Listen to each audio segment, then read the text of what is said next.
Ruth. Ruth entendió lo que estaba pasando. Suplicó en inglés, en francés, ofreció dinero, promesas, oraciones. Nada sirvió. Muy buenas noches, amigos del Cartel de la Amiga, el programa paranormal en Colombia. Mi nombre es Luis Westcún y, como ustedes saben, el Everest es la montaña más alta del mundo, pero también eso es un helado cementerio de alpinistas y de escaladores. Ustedes saben, porque si alguien se muere en el intento de llegar a la cima, queda allí para siempre. Pasados los 2000 metros de altura, ya no hay forma de recoger el cadáver. Ahí quedó, punto. El caso es que en el año 2003, una expedición intentó llegar a la cima. Eran 3 hombres y una mujer. El primero se llamaba Patrick. Era un estadounidense. Era un americano, un alpinista experimentado, disciplinado. El tipo llevaba siempre consigo todo su arnés, todas sus cosas, pero esta vez él quería ir a la cima porque llevaba en un pequeño frasco de metal las cenizas de su papá. Las cenizas de su padre, que también era alpinista y que había muerto años atrás. Y su último deseo había sido ese, descansar en lo más alto del mundo. El segundo hombre se llamaba Edward. Era el mejor amigo de Patrick y también era alpinista. Pero la mujer era una desconocida. Ella se había sumado al final al grupo, a la expedición, y de ella no se sabía mucho en realidad, solamente que se llamaba Ruth, era una mujer negra, muy alta, de mirada fija, provenía de Haití. Ella quería ser la primera deportista de Haití en llegar a la cima del Everest. Obvio, el tercer hombre era el Sherpa. Les guiaba un Sherpa, que eso, como ustedes saben, los Sherpas son los conocedores más tremendos de la región, se conocen las mejores rutas de cómo llegar. Entonces, entre los 3 le habían pagado una suma muy alta para que les llevara al Everest. Ellos decidieron viajar en abril, que es cuando los vientos son menos fuertes, donde es más fácil llegar. Entonces ellos llegaron al campamento en el Nepal y cuando vieron por primera vez el Himalaya, esos 3 viajeros quedaron asombrados ante esas gigantescas montañas de hielo, roca, nieve.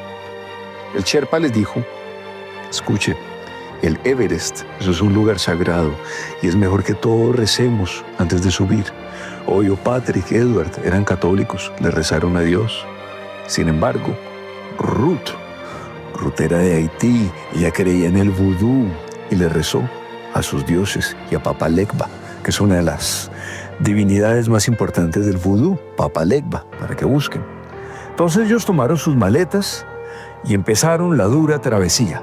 Partieron por la ruta del Collado Norte y pronto sintieron el frío, la falta de aire, el esfuerzo tan grande en esa travesía tan intensa. Y cuando estaban a punto de llegar al glaciar Rongbuk, el primero en notar los muchos bultos negros semienterrados en la nieve fue Patrick.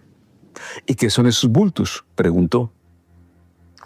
Son cadáveres, cuerpos humanos congelados, respondió el Sherpa. Oye, ¿y no hay forma de bajarlos?, preguntó Edward. No lo hay. Incluso hasta les ponemos nombres para ubicarnos en estos parajes donde todo es una eterna nieve, donde todo es blanco. Entonces le pasó los binoculares y le dijo: vea, el muerto de allá lo llamamos el cuervo errante. Los 3 de allá les decimos que son los 3 reyes magos. El de allá, el escarabajo, porque parece estar siempre subiendo. La ruta del Everest, como les decía al comienzo, está llena de muertos. Y si nosotros, dijo el Sherpa, si nosotros no le apuramos, vamos a ser nosotros los próximos 4 en morir. Entonces, bueno, sonrió y siguieron subiendo en aquel paraje de hielo. Pero a medida que subían la cara del Collado Norte, el aire se hacía mucho más difícil de respirar y Ruth, la mujer haitiana, ella empezó a toser con mucha fuerza y caminar cada vez más lento. Tanto que tuvieron que instalar la única carpa que tenían para pasar la noche. Pero con la noche llegó la tormenta, y era una tormenta terrible, y el aire se hizo tan frío como si fueran cuchillas, y a pesar de las bebidas calientes, Ruth no paraba de toser, y al final terminó tosiendo una espesa sangre entre las cobijas. El Sherpa, junto con Patrick y Edward, ellos no sabían qué hacer, porque esa mujer en su agonía se estaba consumiendo todos los tanques de oxígeno, y ellos le habían compartido la comida, las medicinas, el agua, pero no había absolutamente nada que la fuera a salvar de la muerte. Tanto que apenas amaneció, a una seña de Patrick, los 3 hombres salieron de la carpa. Esa mujer no se va a salvar, dijo el americano. Dijo, ok, si nos quedamos con ella, nos vamos a morir todos, asintió el Sherpa. Edward se opuso al comienzo, pero la realidad era simple y brutal. Quedarse con Ruth era quedarse a morir. Entonces regresaron a la carpa, tomaron sus mochilas, las provisiones, y por piedad le dejaron una botella de agua y algunas aspirinas. Suerte. Ruth entendió lo que estaba pasando. Suplicó en inglés, en francés, ofreció dinero, promesas, oraciones. Nada sirvió, y mucho más cuando empezaron a desmontar la carpa. Ruth gritó enloquecida hasta que la voz se le rompió en tos y sangre, y antes de irse, en un último gesto de solidaridad, abrieron la maleta de la haitiana, sacaron la bandera de Haití y la clavaron en el hielo, como quien dice, usted llegó hasta acá, esta fue su cima, y ahí la dejaron envuelta en su manta a la deriva y a horas de morirse.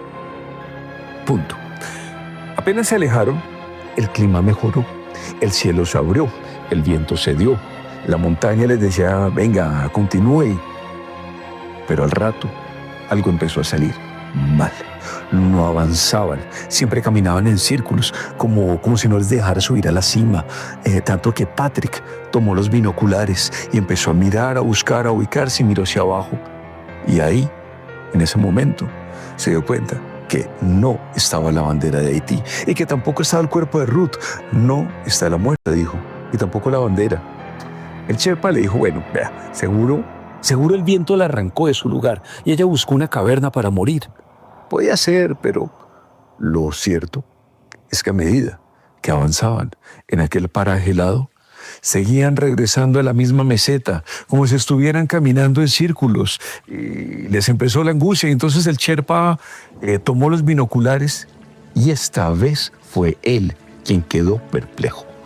Algo le faltaba al paisaje, algo a lo cual él se había acostumbrado durante años, y era esto: no estaban los muertos, los bultos semienterrados en la nieve, no estaban. Eso era imposible. Bueno, a lo mejor la nieve los había terminado de enterrar, pero ¿a todos? El Sherpa empezó a sentir miedo y pensaba que a lo mejor ellos habían ofendido a la montaña y ella los había maldecido. Pero lo cierto fue que esa noche la tormenta fue terrible, y afuera de la carpa se escuchaba el viento huracanado, pero no solamente era el viento rugiendo, habían voces, lamentos, gemidos que taladraban la tranquilidad de esos 3 hombres. Edward decía que la tormenta lo llamaba, que él escuchaba las voces de los muertos. Estaba enloquecido, ardía de fiebre, pero Patrick y el Sherpa trataban de calmarlo, de retenerlo, pero Edward ya era otro, y se soltó a codazos y salió de la carpa y corrió hacia la tormenta, hacia las voces que le llamaban, pero ellos no siguieron tras él. Pero la mañana siguiente, cuando el cielo estuvo despejado, comprendieron que algo había distinto en la carpa. La carpa estaba rodeada de huellas, muchas huellas de botas viejas, rotas, algunas arrastradas y otras descalzas. Patrick se arrodilló para mirarlas mejor, y algunas no tenían dedos. Y muy, muy lejos de allí había un rastro de sangre fresca escarchándose en el hielo.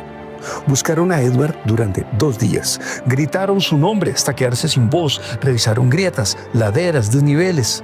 Nada. Al 3er día, Patrick lo entendió. Su amigo Edward no iba a volver, y ellos debían continuar hasta la cima. No faltaba mucho, solo 800 metros. Entonces, el Sherpa propuso un atajo, un tramo vertical, peligroso, pero más corto.